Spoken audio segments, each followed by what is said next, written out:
nakita niyo din yung flyers, no? Para sa concert yan. You may get 1 or 2 kung meron po kayong mga invite na manonood po ng concert. That will be on December 25. And that is one of the songs na kakantahin po namin. And please pray for the choir because ano po ito? Convergence, no? Or combine ng Saturday and Sunday group. Not only that, there are also some praise and worship team members singing dun po sa choir. So, it's not just STBC choir Saturday or Sunday, but we have about, hindi ako nakakamali, mga around 40 choir members. No? So, yung nakita niyo po kanina ay sample po yan. Yung mga Sunday group ay kasama po nila nakakanta sa December 25. Okay, so meron po tayong flyers dyan. Kung meron po kayong mga invite, libre po ito, no? Pwede singilin yung invite. Okay, free concert, no? December 25. Pwede kung kayo ay available that day, please come. Of course, you know that in the morning we have our Christmas party. Later on, I will have the formal announcement. Okay, so sa ating pong pag-aaral ngayong umaga na ito, no? I would like to give like a summary or like a conclusion, since next Saturday, ang preacher po natin ay si Pastor Jimmy to, no? Siya po ang ating speaker at kasama niya ulit yung mga youth niya, no? Na mga worship leader. Pero sabi ko, i-cross over natin yung mga backup, no? So alam niyo na yung mga kanta, okay? Ako pumili para yung mga nakakanta niya na, sila mag-a-adjust. Okay, joke lang. But, nung sinabi ko, I will choose the song. Okay. So, I forward ko na yung mga links sa kanila na kakantahin, no? And since this will be my last preaching for this year, no, I would like to give like a conclusion, summary po ng ating pag-aaral about the life of Christ. And if you can remember, no, this year, 2024, ito yung ating objective, no, yung goal natin, that as we study the life of Jesus Christ, we will know how to follow Him in discipleship. Okay? And our goal, no, sa buhay nga natin, katulad ng ginawa ko na picture na ito, merong mga stops, merong mga curved lines, but still, our goal should be to be like Jesus. No? Parang yung kantang pambata na to be like Jesus. Kung sinong nakakaalam sa inyo.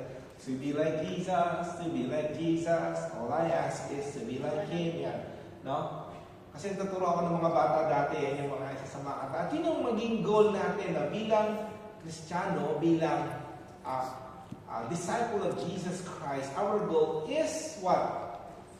To be like Jesus Christ. And yes, sabi ko nga, there are different trials, obstacles, or stops along the way, no?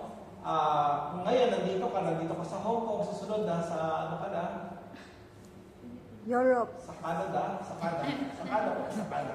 Ang sumunod naman, nasa Iraq ka, punta ka sa Afghanistan, no? So, naman tayo dito kami doon, di ba? Ang goal natin ay maging katulad ni Kristo. No? Tapos, pagdating dito, uwi na ng Pilipinas, no? Ay, parang ayaw mo.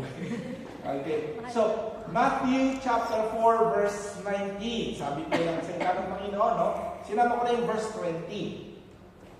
Sabi po dyan, so sabi natin basahin. Go! Jesus called out to them, "Come follow me, and I will show you how to fish for people." And they left their nets at once and followed him. Of course, we know, no, yung King James Version, sabi niya, "Come follow me, and I will make you fishers of men." No? Yun yung mas kilala. But the NLT or the New Living Translation, now napaganda, "I will show you how to fish for people." Especially ang kausap ni Jesus Christ dito ay mga literal na mga mangingisda, fishermen. So they know the trade, they know how to fish, they know how to catch fish. Pero sabi ni Jesus, simula ngayon, hindi na kayo manghuhuli ng isda. Ano na yung huhulihin? Tao na, no? Tao na. Hindi po sila mga hitman, no? O mga pulis. Pero they will catch, they will fish for people. Now, throughout the year, we learn, first, ito po, sabi ko nga, summary, first, nakita natin yung ministry ni Jesus. Diba? Si Jesus, he started his ministry when he's about 30 years old, no? And he ministered for 3 years only. Ayan. But he had this ministry of teaching, he had this ministry of encouragement. Kaya marami tayong natutunan about the ministry of Jesus Christ. And then also we learn about parables. Naalala niyo ba yung mga parables na pinag-aralan natin? Parable of the, ano yung mga pinag-aralan natin? Okay, mga coin. Yan, makikita niyo sa picture. No? Parable of the Good Samaritan, parable of the lost sheep. And we learn a lot about the parables of Jesus Christ. And then, we also, going back, also doon sa ministry ni Jesus of teaching, we also learn about a lot of things about the Sermon on the Mount. Naalala niyo po yung Sermon on the Mount? We had a series on study about the Sermon on the Mount. Tapos parables, and then, we also learn about miracles that Jesus performed. No? That there are about 37 miracles na ginawa ni Jesus, na-recorded. No? Pero nga sabi ni John, marami pang ginawa si Jesus na hindi na isinulat. No? Yung sinulat lamang ay para sa ating maintindihan at malaman ako sa Kanya. So we learned about a lot of miracles. The feeding of the 5,000, ano ba yun? Ito yung mga miracles na ginawa niya. Healing, diba? Ano pa? Okay, may binuhay na patay, no? Ano pa? Water into wine, no? Things like that. And we learned a lot of that. And then, also, we learned about the last week of Jesus. Well, technically, not just last week, kasi we also looked at the resurrection and the ascension of Jesus Christ last week. Of all these major parts of the life of Jesus, I want to share with you one lesson per major point, no, na share ko. Una-una, no, is that in the ministry of Jesus, we can learn, sa buhay niya, we can learn commitment. No? Na nung si Jesus nag-commit talaga na mag-start na ako ng ministry, anong ginawa niya? He was fully committed to the ministry. Nung medyo nahihirapan siya, nung maraming opposition sa kanya, hindi siya sumuko. Nasasabihin niya, uwi na lang ako Nazaret, pagkakarpintero na lang ulit ako. Kasi naaway ako ng mga Pharisee. At yan, di ba? Grabe, ilang beses siyang sinubukang patayin ng mga religious leaders. Magaling lang siguro. Parang palos, no? Yung magaling. Kung mabasahin niyo yung Gospels, no, na may mga part na gusto siyang patayin ng mga Pharisees, pero he went to the back door and then slipped away. Ang galing siguro, nagmara sa kanya si Lupin, ano? Ang galing tumakas, di ba? Pero kasi hindi pa niya oras, no? Pero, ito makikita natin mga kapatid, no? And also, a lesson for us, for all of us, that when he started this ministry, he committed his life to the Lord, no? After when he was baptized, remember? Diba? For 30 years, karpintero siya. Wala siyang ministry. Nasa Nazaret lang. Nagtrabaho siya, tinulungan niya yung family niya, and everything. Hindi pa siya yung nagpe-preach, hindi pa siya yung nagpapagaling for 30 years. Pero, after magpabaptize ni Jesus Christ, ang sabi niya, eto na. Start na ako ng ministry ko. No? So, ang gandang example, di ba, ng commitment ni Jesus Christ, na after niya sabihin na sa Ama na, Father, I will begin my ministry. He gave his full attention, full time, 100% for the Lord. Tayo ba, pag naglilingkod sa Panginoon, ilang percent binibigay natin? O yung buhay natin, have we really committed our lives to the Lord 100%? Or, are we still on the 50, 60, 70%? Tapos pag may problema, madaling tumakbo. Madaling mag-quit. No? Jesus, napakaganda po na example ni Jesus. In the ministry of Jesus, we can learn commitment. Full commitment, true commitment. No? Na yun din yung, sabi ko nga, di ba, of how Jesus lived, what can we learn about it? No? Kung paano nabuhay siya, kung paano siya naglingkod, full commitment. It's my prayer, mga kapatid, that we will be challenged, that we will also be fully committed to the Lord. No matter what. Malamig man ang panahon, mainit man, no? Taglamig man, tag-init, tag-ulan, No? Sa Pilipinas nga, may biruan, di ba? May evangelism. Ay, umulan, huwag na tayo mag-evangelism. Ulan lang yan, no? Mga Kristiyano ayaw mabasa. No? Kasi dadami daw, no? So, kung alam niyo yun, no? Kung alam niyo yung expression na yun, di ba? But, how is our commitment to the Lord? Yan, naman yung next question. How is our commitment to the Lord? Are we still fully committed to Him? O malabnaw na yung commitment natin para sa Panginoon? That you need some kind of revival in your life. Secondly, no, sa parables, in the parables of Jesus, we can learn wisdom. No? Sa bawat parable ni Jesus, kung makikita ninyo, talagang nandun yung wisdom ng Panginoon. And if you can remember, why did Jesus teach in parables nung time na yun? So that people will understand, no? Na tayo, when we study a parable, when we learn a parable, the goal, no, ang goal ni Jesus Christ is for us to understand. Napakaganda po, no, na pinakita ni Jesus yung wisdom. Of course, parables, in all His teachings, we can see the wisdom of Jesus Christ. Not only that, no, there was one time, no, na even yung mga tao, na-observe si Jesus while He was teaching. Sabi, how can this man, no, teach or preach with authority? Na parang pag nagsalita siya talagang people listen. No? We can learn from His life that ang nais ng Panginoon for us is to live our lives in wisdom. No? Sabi nga, no, Proverbs chapter 1, verse 7, the fear of the Lord is the beginning of wisdom, knowledge. But fools despise wisdom. Alam niyo yung despise? Yung parang pag tinuturuan niyo, ayaw makinig. No, sasabihan mo, hindi. Ganito na talaga ako. Wala na makakapagbago sa akin. Tinuturuan mo, ayaw makinig. No? Yun yung ibig sabihin ng verse na yun eh. Yung fools despise wisdom. No? Ayaw ng correction. Ayaw ng wisdom. Ayaw ng guidance. Pero tayo, as disciples of Jesus Christ, the challenge for us is, let us seek God's wisdom. Let us seek the wisdom of Jesus in our lives. Okay? Next, in the miracles of Jesus, we can see two principles. No? First, we can learn compassion.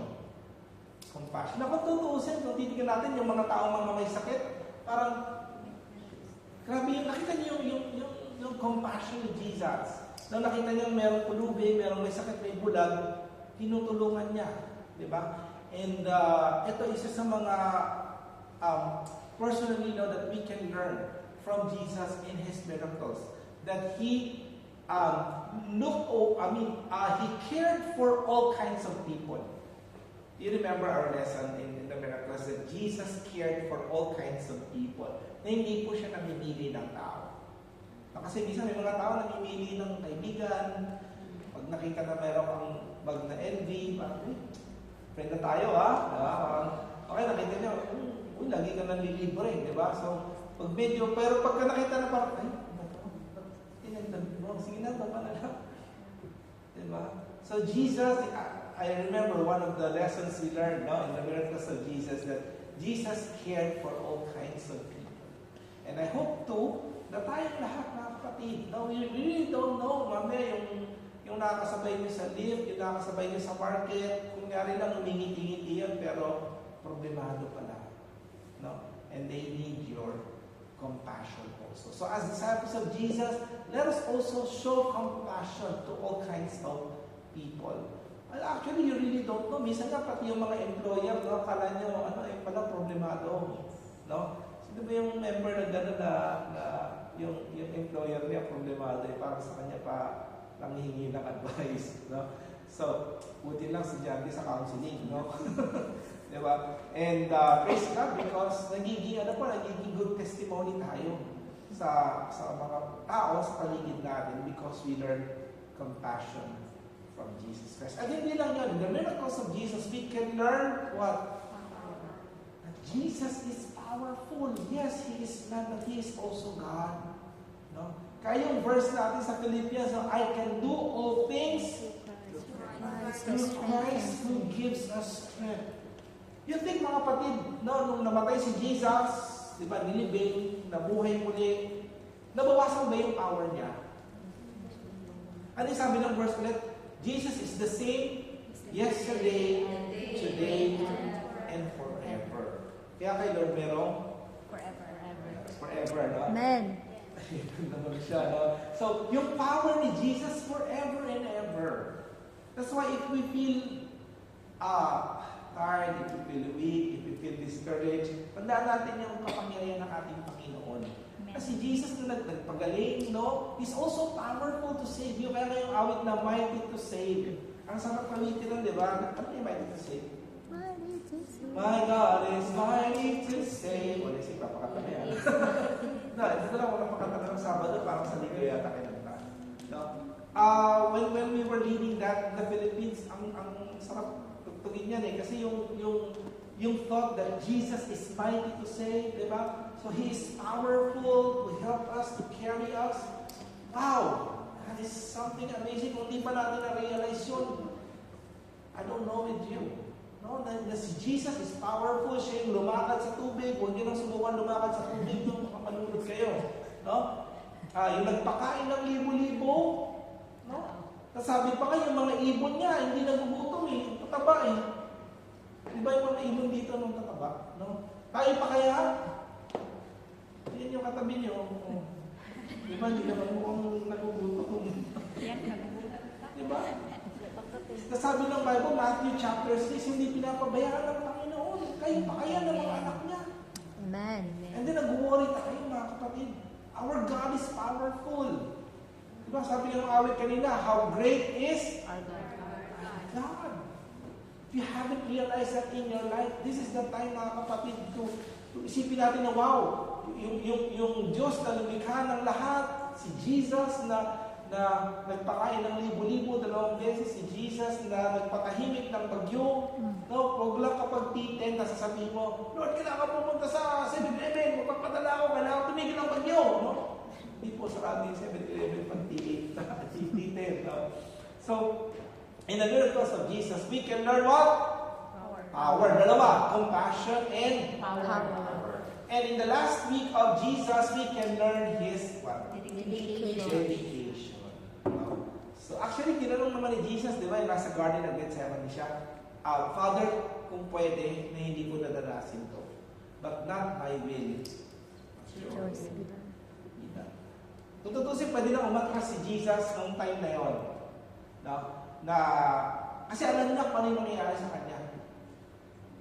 Pwede na siyang umatras, pwede siyang hindi mamatay sa krus. Pero anong ginawa? He faced that pinakamatinding challenge sa buhay. And in the last week of Jesus, we can learn His dedication. Now, again, another question. How is our dedication? Kanina, how is your commitment? Ito medyo mas malalim, no? How is your dedication or your devotion to our Lord? Are you fully devoted to God? Are we fully dedicated to God? No? I pray that we can learn, no? If we remember, no, that Jesus died on the cross, no?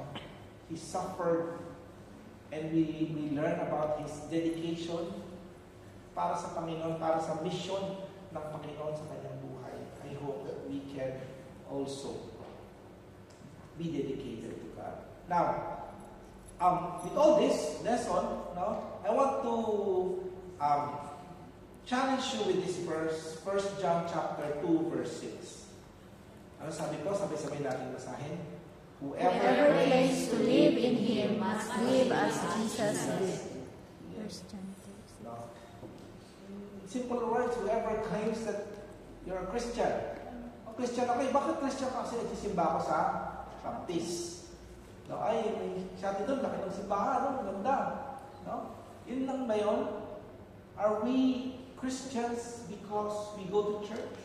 Kaya sabi niya, whoever claims. Pag kiniklaim natin na tayo ay sa Diyos, sabi, must live as Jesus lived. It's not an option. Hindi siya optional na, pwede naman pala na kung anong gusto kong pamumuhay, yun na lang. Hindi po. If we claim that we are in Christ, if we claim that we are Christians, we must live as Jesus lived. It's not an option. It's not something that you can choose to live or not. Pag Sabado, sa simbahan ako, pero pag weekdays, yun. No. Nasa sanlibutan. Now, of all the parables, miracles, ministry, and even the last week of Jesus, my final challenge for all of us is, for every miracle, for every parable, Jesus would always come to a point that He would ask the people for a decision. No? Katulad nung 10 na yung may keto. No? Anong nangyari? Anong naging decision? Yung siyam, umalis agad. No? Pumunta agad sa pare para ipacheck yung kanilang ketong. Pero yung isa, bumalik at nagpasalamat. No? Lahat ba sila bumalik? Yung isa lang ba ang bumalik o 10? 10 yung bumalik, pero isa lang talaga yung nag-desisyon na lumapit sa Panginoon. No? And so many people, even on the cross, no? Ang gandang example na nasa WWN yan eh. 'Di ba? Na tatlo silang pinako, tapos si Jesus yung nasa gitna. Hindi naman sinabi sa Bible na yung nasa kanan o nasa kaliwa. Basta yung isa sa magnanakaw. Ano sabi? Kung talagang totoong ano ka, if you're really the Son of Man, no? Bumaba ka dyan, isama mo kami. No? Parang iligtas mo rin kami. No? Parang challenge pa si Jesus. Pero ano sinabi ng isa? It's like, don't talk like that. No? And then sabi, Jesus, remember me when you go to your kingdom. No? Ang sabi ni Jesus, today you will be with me in paradise. Sa WWN ninyo, sabi doon, it shows that in this world there are two kinds of people. People who reject Christ and people who receive Christ. People who neglect the Bible and people who accept what the Bible teaches. No? There's always a point of decision in life. Now, ito na naman, magtatapos na naman yung taon. Siguro sa inyo, nag-iisip na kayo ng mga ano ninyo. Ano? Resolutiones. Yan, mga resolutiones, no? Hindi na ako uutang sa public. Kay Sister Maylita lang. Yun! Pinamot pa, no? Okay? Kahit 3%. 5% lang. Nag-i-enjoy ka sa Baguio. Mas malamig dito, sabi mo, diba? So, normally, di ba? Normally, pag year-end, no? Parang natural sa tao na, maging goal ko next year, no? So, you have a few days or weeks, no? To really make a decision for Jesus Christ. Na sa 2025 or right now, no, I will make this decision for the Lord. Now, introduction pa lang po, ito talaga yung message. Joke lang po. No? So, going back to the verse, sabi, Jesus called out to them, "Come follow me, and I'll make you to fish of people," and they left their nets at once and followed him. In this verse, meron pong dalawang decision, no, na sinasabi si Jesus. That I want you to ponder that as disciples of Jesus, now we will end with this. I pray that you will make this decision. And once you make this decision, it will change your 2025. Amen. Are you ready? O, kontento na tayo? 2025. Gano'n-gano'n na tayo. Hindi mo alam, no? Hindi natin alam. If we will make this decision for the Lord, then I must say, God's blessing will follow. Kasi gano'n naman sa Old Testament, di ba? Sabi ni Lord, sige, pag sumunod kayo, merong blessing. Pagka hindi kayo sumunod, merong ayun, no? So, ano nga sabi? Pagpapala kapag sumusunod. Kapag hindi sumusunod, pagpapalo. No. So, the first is decision to obey His call. In the verse, di ba? Sabi, come, follow me. What was His call? No? Jesus, the call of Jesus is for us to make a decision to really follow Him. No? Sa Facebook, marami kayong pinapalo. Hindi ko alam kung sino mga pinapalo ninyo. Pero si Jesus ba talaga ay pinapalo natin sa buhay natin? Sabi nga, no, a Christian is not always a disciple. Simula nung na-legalize yung Christianity noong 300 AD, parang yung mga Kristiyano parang naging, naging malamdaw. Sabi nga yung Church of Laodicea, di ba? Lukewarm, hindi mo malaman kung hot or cold. No? Mga taga Zimbabwe, tsaka taga Zambales. Alam niyo yung mga ganun? Kristiyano yung mga taga Zimbabwe. At tsaka Zambales. So, Zimbabwe, no? Samba, alis, no? Joke po yun ulit. Sulat niyo po para sa sunod video na. Anyway, di ba? So, may wala na hindi. Okay, no? Mga, ganun, di ba? Parang hindi mo alam, hindi malaman lang, ano ba talaga? Hot ka ba talaga or cold? Ay, sisimba naman, nagpapray naman. No? Pero parang may kulang. No? Why? Because we have not really decided to fully obey God's call sa buhay natin. Okay? And then secondly is, decision to obey His command. Ano yung command ni Jesus doon? Come follow me and I will Make you. make you fishers of men. Now, God is calling all of us, no? Yun nga yung natin, yung team natin, di ba? Paano na po kayo basahin? So, to make disciples. What was God's command? Yung sinasabing fish for people, no? Yung I'll make you fishers of men, hindi yung literal na magdadala tayo ng fishing rod, punta kayo sa bar, tapos bibigwitin niyo yung mga nakaupo doon, no? O kaya, may net kayo, no? That is a symbol, but that is about making disciples, and like what I said last week, di ba? Na making disciples, the first step is what? Evangelism. No? Kaya ang challenge natin, no, sa bawat isa, Saturday group, may Sunday group dito, no? I-challenge ko rin sila bukas. Pero nakakatawa yung group, ito Sister Maiden, yung group nila sa Ruth, gusto ko lang i-highlight, no? Yung group nila sa Ruth, yung sa group nila, they started 2024 with only one. Actually, dalawa, imunis yung isa eh. No?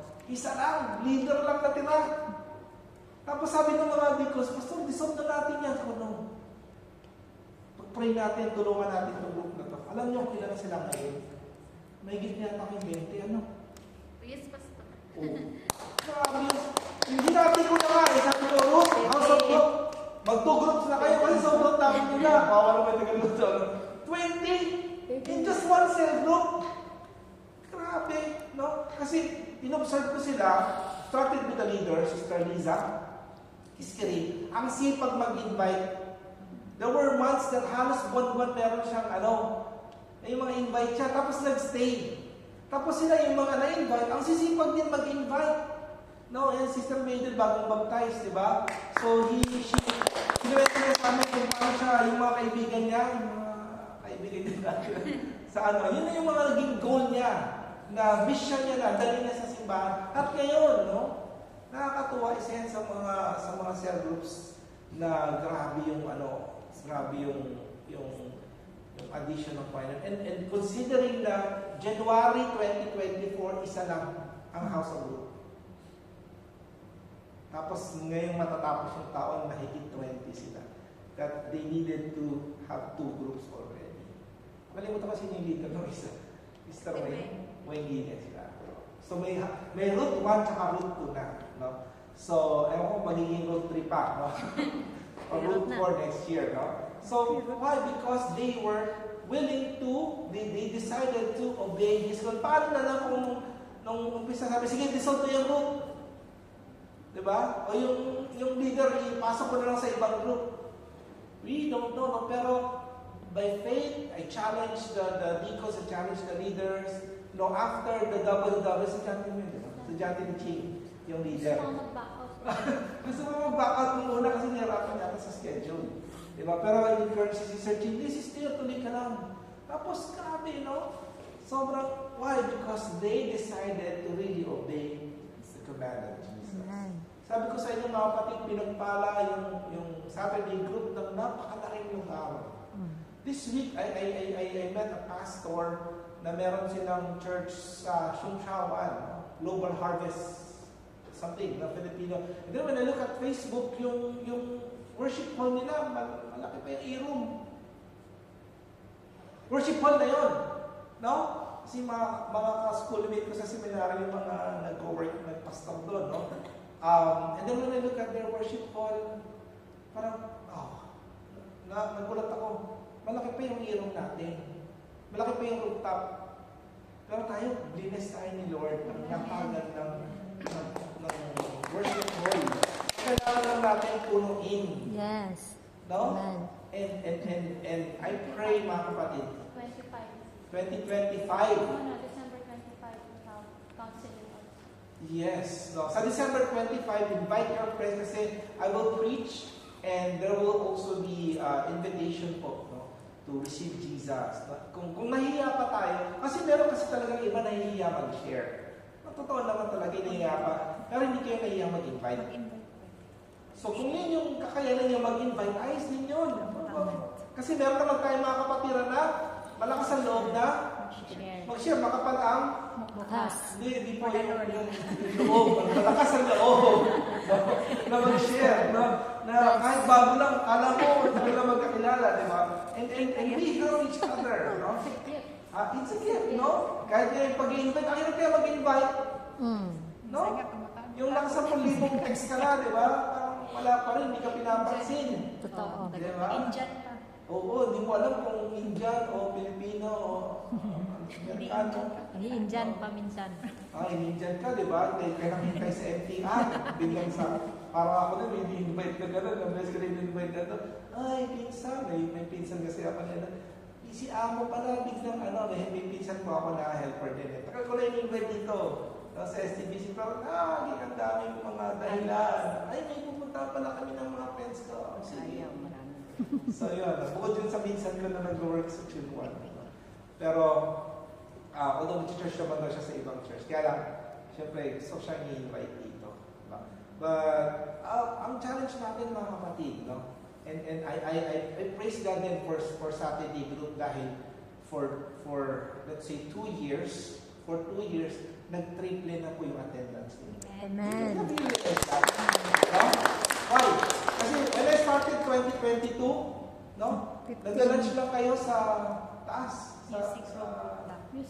Music room. Hindi pa ganun yung tsura nun. Ang Yeah. daming tambak, no? Kung naawa ko sa inyo, parang, dito kayo kumakain, no? So, pwede to. No?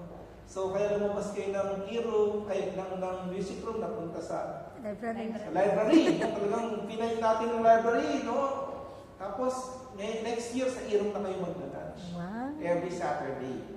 Hindi na kayo magsisiksikan sa library. Kasi meron pa tayo, Pastor, hindi na kami kasi sa library. O sige, request natin yan next year sa e-room na every lunch. No? And then I know, i-bless din ng Panginoon itong ministry na ito. Why? Kasi there are leaders, there are people who are willing to obey His call and willing to obey His command. So, Jesus is calling us right now. No?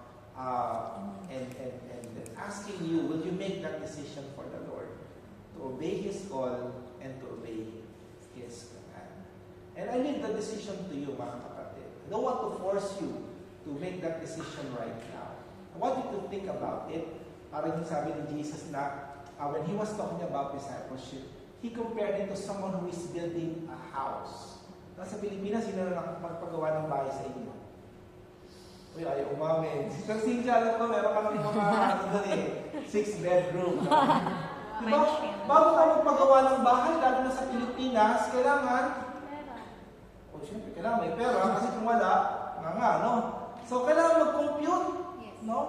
So, sino ba yung kinukwento ni Mother, nakakilala namin, OFW din, nagtiwala, binayad agad lahat ng bayad sa nag-contractor. Ilan daw magkano? 3 million pesos? No, anong ginawa? Hindi tinapos. Kasi layo nga naman, Australia galing eh. No? FW, nagpagawa ng bahay, ganda ng bahay. No? Tapos, hindi tinapos yung bahay. 3 million renovation lang. 3 million, actually renovation. Napunta ko yung bahay nila, maganda eh.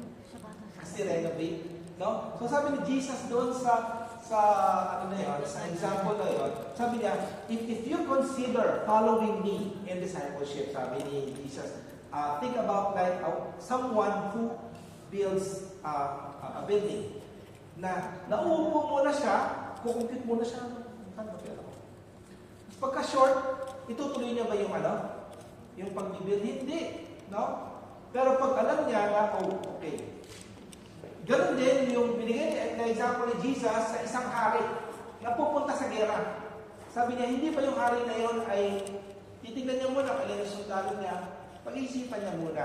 That's why, for all of us mga kapatid, I want this challenge, this decision, to obey His call and to obey His command. I want you to sit down to pray.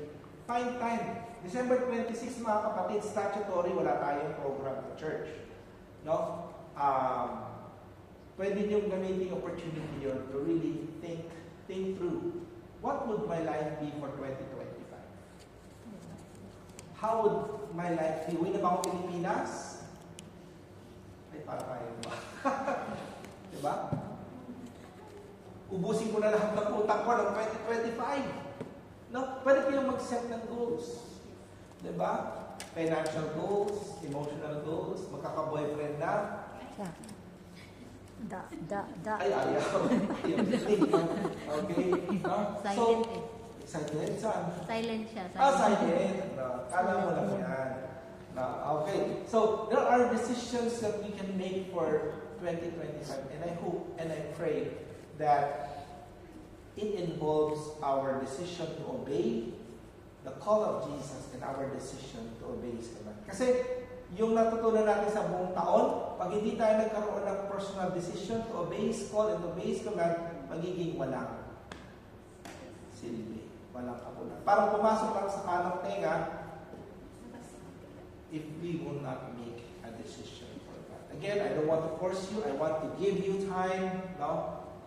January 1 also, wala pa tayong activity. No? So, I think that's also a statutory for you. Mga kapatid, tama. No?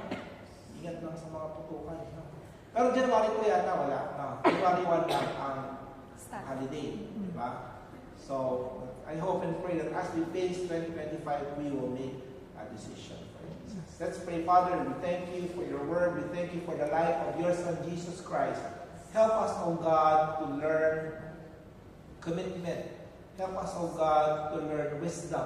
Help us, O God, to learn compassion, power. Help us, O God, to learn dedication so that we can make a decision to obey your call and to obey your command. I pray for this congregation, Panginoon. Thank you for guiding them throughout this year, 2024. And we know that next year, Lord, even as we make this decision for you, you will bless this ministry and you will double, O God, the people who will worship you here, that instead of people just roaming around, Panginoon, sa labas, they will be here to worship you, to honor you, and thank you for all the things you have done, O God. We thank you, we bless you, Lord, today. Bless these words in our hearts. May these words be seen in our lives, O God. In Jesus' mighty name we pray.